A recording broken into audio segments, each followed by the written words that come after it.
Sur Média. Thomas Hill.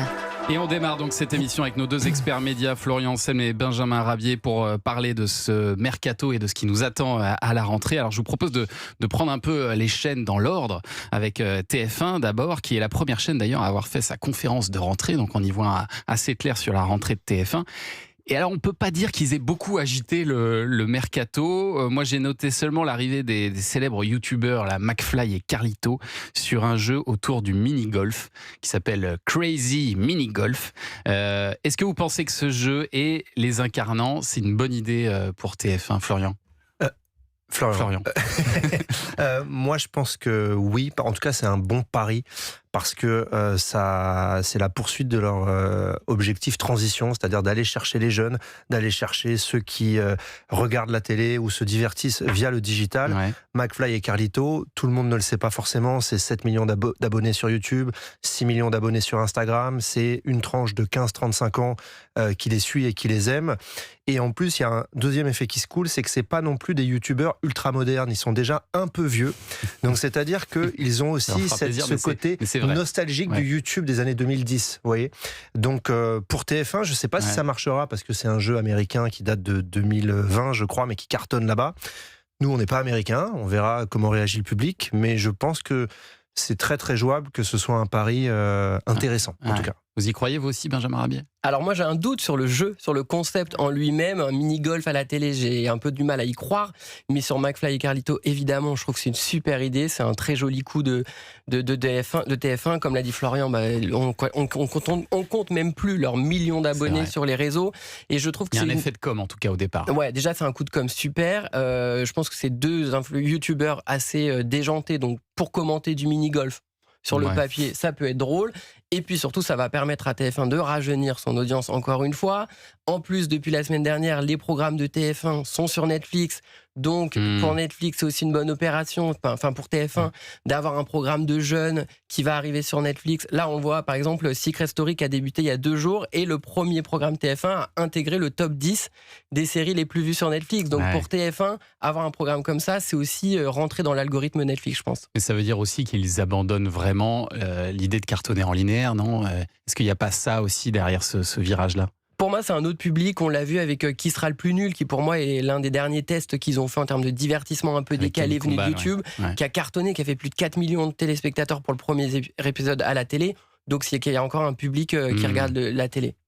Et alors TF1 qui cherche aussi un nouveau directeur pour sa Starac après le départ de Michael Goldman. On ne sait toujours pas qui occupera ce fauteuil. Non, on ne sait pas. Après, on sait que TF1 prospecte beaucoup. Il y avait la rumeur Quentin Mosimann. Moi, personnellement, j'y ai jamais beaucoup cru. Il l'a d'ailleurs démenti hier ou il y a quelques jours. La vérité, c'est que Quentin Mosimann, il remplit des zéniths, il cartonne avec son concept de DJ qui est non seulement original, mais que les gens adorent. Donc, je vois pas vraiment Quentin Mosimann aller s'embêter dans une Starac qui lui boufferait tout son temps. Ça me paraît très compliqué. Non, je pense que le profil de Michael Goldman était parfait, c'est-à-dire un nom, une certaine notoriété, une vraie crédibilité, parce que lui, il avait lancé My Major Company, on se souvient. C'est pas facile de trouver ça. Moi, je miserais, si je devais mettre une petite piécette, je miserais sur un ancien de la Starac, du jury, de la grande époque du début de la Starac. Vous pensez à qui ? Mathieu Gonnet, pourquoi pas Kamel Ouali qui pourrait aussi, pourquoi pas, prendre des directives plus importantes. En tout cas, moi je trouve que ce serait une super idée. Je n'ai pas l'info, mais je trouve que ce serait donner les commandes à quelqu'un qui connaît la maison, qui connaît le public, que le public connaît, et qui pourrait poursuivre le travail de Michael Goldman. Je pense que ce serait une bonne idée. J'ai demandé à Alexia Laroche-Joubert l'autre jour, elle m'a dit qu'elle n'était pas candidate, a priori. Moi, je trouve que ça aurait été la meilleure idée, évidemment, Alexia Laroche-Joubert, le comeback, évidemment, on a tous en tête les nostalgiques de la Starac. Je pense que le choix n'est toujours pas décidé, je pense qu'ils vont avoir du mal à trouver, parce que Michael Goldman, il a quand même mis sa patte sur cette nouvelle version de la Star Academy. Moi, je miserais plus sur une artiste peut-être en pause. Par exemple, au Québec, ils ont eu Garou. Moi, je dirais pourquoi pas Vita. qui a été marraine il y a 2 ans et qui avait vraiment bien joué le rôle de marraine. Est-ce qu'une Vita, directrice de la Starac, ça pourrait pas être un joli coup pour eux? Ou Lara Fabian aussi, Lara Fabian, bien sûr, qui est venue au château plusieurs fois, qui a donné des cours qui ont marqué les esprits. Ça pourrait être un beau coup. En vrai, c'est une émission qui cartonne. Donc je pense qu'ils ont moyen de trouver une bonne célébrité qui accepte. Et alors ça semble bouger davantage sur le service public. En même temps, c'est eux qui ont le plus de visage. Déjà, il est assez probable que Léa Salamé laisse au moins temporairement son siège aux 20h, puisque son compagnon Raphaël Glucksmann semble quand même assez déterminé à se lancer dans la campagne présidentielle. Est-ce qu'on sait qui va la remplacer, Léa Salamé, Benjamin Rabier? Toujours pas. C'est toujours le secret de Polichinelle. Déjà, quand est-ce qu'elle va partir? Quand est-ce qu'il va se déclarer? C'est tout l'enjeu des prochaines semaines, mais je pense que après son départ, je pense que le choix logique, ça serait quand même Jean-Baptiste Marteau, qui est déjà son joker et qui assure de belles performances. Dès qu'il la remplace, il fait 4 millions de téléspectateurs. Je pense que à la place de France 2, j'irais sur ce choix assez logique, moi. Ouais. Oui, alors moi déjà, d'une part, je trouve ça dommage parce que Léa Salamé commençait à faire des très bons chiffres ces derniers temps. Ça s'améliorait, oui. Voilà, ça s'améliorait vraiment et ça a mis du temps à démarrer, donc c'est dommage pour France Télé. Ensuite, j'ose espérer pour eux qu'ils ont quand même trouvé le ou la successeur de Salamé, parce que ça fait 4 mois qu'elle a annoncé qu'elle se mettrait en retrait quand elle avait été auditionnée pendant la commission d'enquête, donc France Télé n'a pas été pris de court. Moi, je continue de penser que la candidate idéale serait Caroline Roux, qui avait refusé l'an dernier parce qu'elle voulait se consacrer assez dans l'air, elle l'avait expliqué. Pour moi, c'est vraiment l'incarnation à la fois de l'info, elle a interviewé le président Macron il y a encore pas longtemps, du sérieux et en même temps sans être rigide. Moi, je suis pas un grand fan des présentateurs des présentateurs de JT au profil un peu gendre idéal, type Jean-Baptiste Marteau ou Julien Bugier, qui sont très bons, je trouve, à 13h. Mais à 20h, je trouve qu'une personnalité un peu plus Léa Salamé, un peu plus Caroline Roux. Et pourtant, vous avez vu que quand il a remplacé Léa Salamé, Jean-Baptiste Marteau, il a fait plutôt de très bons scores, même mais il est très bon. Sensiblement supérieurs à ceux de Léa Salamé. Donc peut-être que finalement, les téléspectateurs ont besoin d'une personnalité comme lui, peut-être plus rassembleuse, peut-être moins clivante aussi que Léa Salamé. Et en plus, je pense qu'il y a tellement de changements en France Télévisions avec les économies, les émissions qui s'arrêtent, les télématins, on ne sait pas encore trop l'avenir de Télématin. Jean-Baptiste Marteau, c'est quand même la valeur sûre, c'est un visage bien connu des téléspectateurs, il anime la matinale de France Info. Enfin, pour moi, c'est quand même le genre idéal rassurant. Et est-ce que France Télévisions n'a pas besoin de ça en ce moment? Peut-être. Ouais. Et alors, il y a eu aussi tout un pataquès autour de l'avenir d'Anne-Elisabeth Lemoine. C'est à vous, on va en parler dans un instant, parce qu'il était question qu'elle aille sur Télématin. Visiblement, elle devrait rester plutôt à C'est à vous au moins une année de plus. Et puis, on va continuer à faire le tour de toutes les chaînes dans un instant. Restez avec nous sur Europe 1. Vous êtes bien sur Europe 1, vous écoutez Culture Média, c'est tous les jours de 10h à 11h30 avec Thomas Hill et vos invités ce matin. Thomas, 2 journalistes experts des médias, Florian Anselme, journaliste au JDD, et Benjamin Rabier, rédacteur en chef à Pure Média. Et on fait le tour depuis tout à l'heure de ce mercato télé en cours. On se projette sur les changements de la rentrée. Et alors, je le disais, ça a beaucoup bougé aussi. Il y a eu la question d'Anne-Elisabeth Lemoine. On lui aurait proposé la présentation de Télématin, mais elle a refusé. Ça, vous me le confirmez? Ce sont les informations que vous avez, vous aussi, Benjamin Rabier? Oui, elle a refusé. Elle va rester à C'est à vous, en tout cas au moins une dernière année. Pour moi, c'est le drama médiatique qu'on n'a pas vu venir du mois de mai-juin. Enfin, en fait, je comprends pas cette histoire. Enfin, en fait, ça aurait jamais Philippe dû sortir. Corbet, non, mais Philippe Corbet l'approche, lui propose Télématin, comme ça se fait dans tous les médias, parce que c'est le mercato. Ouais. Et là, il y a crise à Media One parce qu'on lui a proposé Télématin. C'est même pas elle qui a été demandeuse. Donc je trouve ça vraiment surréaliste. Je trouve ça surréaliste aussi de se dire on va se séparer d'Anne-Elisabeth Lemoine l'année prochaine, alors que c'est l'année de la présidentielle où C'est à vous aura un rôle à jouer. J'ai regardé les audiences avant de venir. C'est à vous, c'est toujours 1 100 000 téléspectateurs chaque soir, 8% du public sur France 5. C'est juste énorme. Je trouve ça assez fou qu'on ait pu se dire on va retirer Anne-Elisabeth Lemoine de C'est à vous cette année. Il y a peut-être un enjeu autour du rajeunissement de l'audience de C'est à vous. C'est peut-être ça aussi qui pose problème aujourd'hui. Et donc, c'est peut-être pour ça que Media One envisage un autre nom. Je suis d'accord, mais je l'aurais fait l'année prochaine. Là, il y a la présidentielle qui va être une année vraiment importante pour tous les médias, pour tous les talk-shows. Ça serait encore déstabiliser le public de France Télévisions en enlevant une personnalité qui marche et par une personnalité inconnue. Vous êtes d'accord avec ça, Florian Anselme? Il faut la garder à son poste? Alors oui, il faut la garder. Maintenant, peut-être qu'il va falloir la changer à un moment. Et moi, je pense que si Anne-Elisabeth Lemoine doit partir, il ne faut pas faire du Anne-Elisabeth Lemoine. C'est-à-dire, elle a une vraie singularité dans sa présentation, une forme de nonchalance qui est très très particulière et que les gens adorent. Je pense qu'il faudrait aller chercher quelqu'un de très différent et qui en même temps connaît le programme. Et pour moi, l'héritier naturel, c'est Mohamed Bouafsi, qui est très bon le week-end, qui présente l'émission le week-end, qui est très très fort. Il rajeunirait, je pense, l'audimat. Il est particulièrement, il a un réseau énorme. C'est important quand on présente une émission comme ça.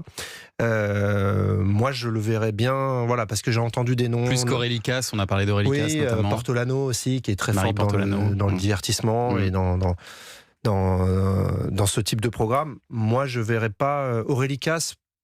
Elle est plus identifiée, c'est dans l'air. Peut-être, je pense pas que ce soit le profil idéal. Bouafsi, il connaît vraiment le produit. Je pense qu'il saurait en prendre les rênes. En tout cas, ça nous a permis d'apprendre qu'une fois de plus, France Télé envisage de changer les incarnants de Télématin. Est-ce qu'on sait ce qu'ils ont décidé pour Télématin à la rentrée? Et c'est quoi les dernières rumeurs qui circulent en ce moment? Pour l'instant, ce n'est que des rumeurs, ce ne sont que des rumeurs, parce que vraiment, c'est le flou total. Mélanie Taravant a quand même dit ce week-end, parce qu'elle fait ses adieux à la fin, elle a fini sa saison, qu'elle serait de retour le week-end, la saison prochaine, à Télématin. Mais à part ça, c'est vraiment le flou total. On parle même d'un rallongement de Télématin pour contrer Bonjour avec vous avec Christophe Beaugrand, présenté par Agathe Le Caron. Mais pour l'instant, rien ne fuite, rien ne filtre.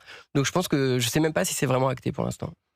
Les rumeurs, moi, que j'ai pu entendre, effectivement, ce serait peut-être qu'Agathe Le Caron prendrait la deuxième partie de Télématin, peut-être une première partie animée plutôt par Maya Loquet, voilà, avoir un profil complémentaire comme ça, journaliste et plus animatrice derrière.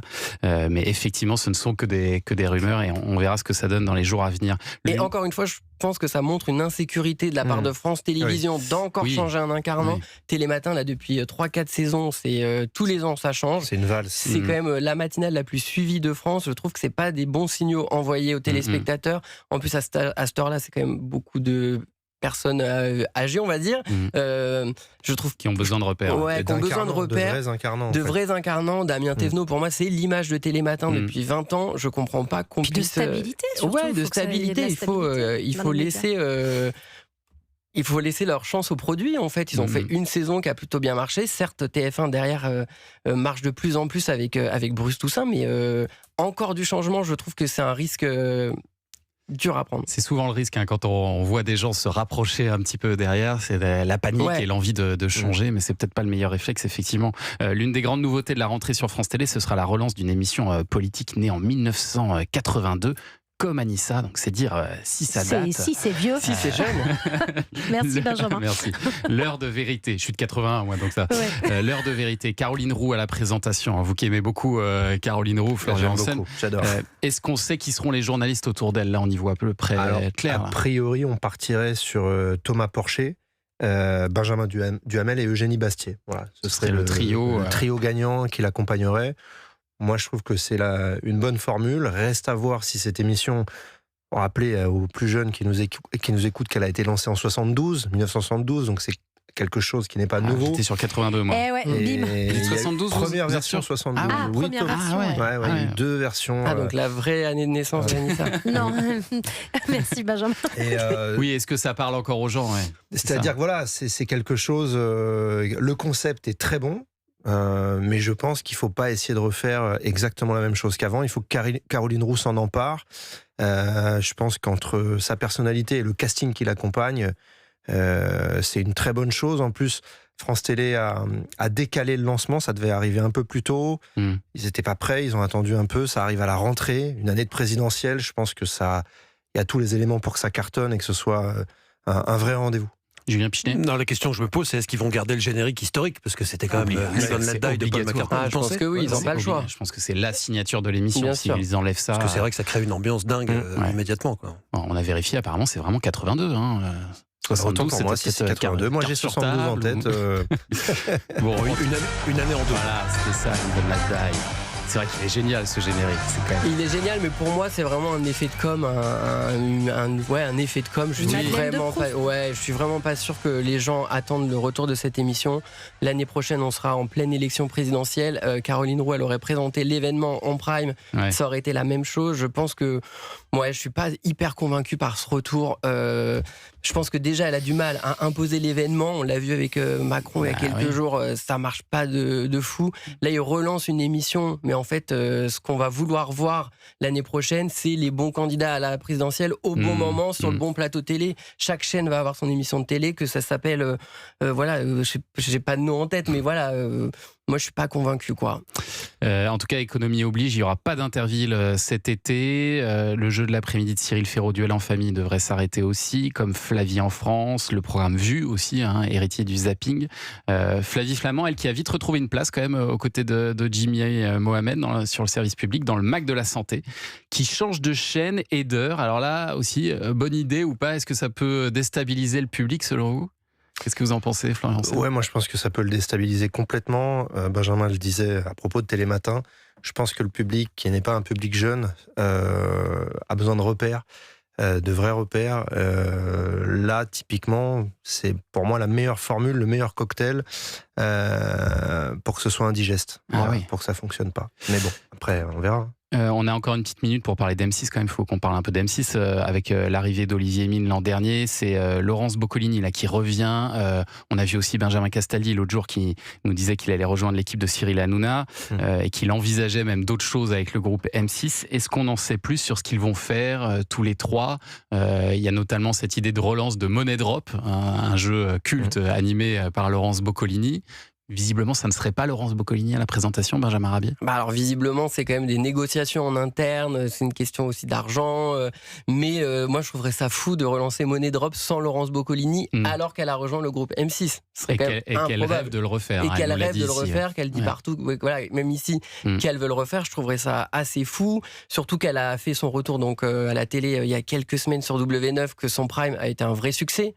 Donc en fait, je pense que c'est encore des négociations, mais ce serait fou que ce soit pas elle.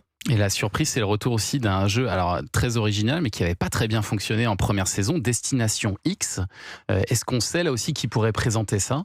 Parce que la première saison, c'est vrai, n'avait pas été un franc succès. Ah non, aucun prime au-dessus des 2 millions de téléspectateurs. J'ai regardé avant de venir. Vraiment un échec cette première saison. C'était présenté par Philippe Bas. Moi, je trouve que ce serait plutôt pas mal qu'il revienne. Ça change en tout cas d'un animateur classique. Ce qu'il faut savoir, c'est une émission qui est produite par Ice TV Studio dans le monde. Donc en fait, depuis 2023, elle a voyagé. Ils vont moderniser le format. Je pense que le Destination X de 2027 sera pas du tout le même que celui de 2023. Ils vont faire plein de changements dans la mécanique, dans ce qui n'avait pas marché sur M6. Donc en coulisses, ils y croient. Ouais, et visiblement suffisamment. En tout cas, ils ont réussi à convaincre M6 de repartir pour une nouvelle saison. Donc, on va suivre ça l'an prochain, évidemment. Merci beaucoup, Benjamin Rabier, rédacteur en chef de Pure Média. Je vous laisse filer vers vos activités. Beaucoup. Florian Sem, je peux vous garder encore quelques minutes avec nous. Avec plaisir. Parce que dans un instant, il y a le journal des médias de Julien Pichenet. Je pense que vous aurez quelques petites choses à dire sur ce journal. Et puis, on va accueillir ensuite notre nouvelle invitée, Clémentine Célarié. Et parmi tous les rendez-vous d'Europe 1, à ne pas manquer l'après-midi, il faut écouter la psychologue clinicienne Marie-Estelle Dupont et Romain Desarmes qui libèrent la parole tous les deux en soumettant les grandes questions d'actualité à une analyse psychologique. Et c'est à chaque fois passionnant. Tout à l'heure, Valérie Darmon, que vous retrouvez aux commandes de la libre antenne du vendredi au dimanche sur Europe 1, sera l'invitée de Marie-Estelle Dupont et Romain Desarmes. Et si on en parlait, c'est tous les jours de 15h à 16h sur Europe 1.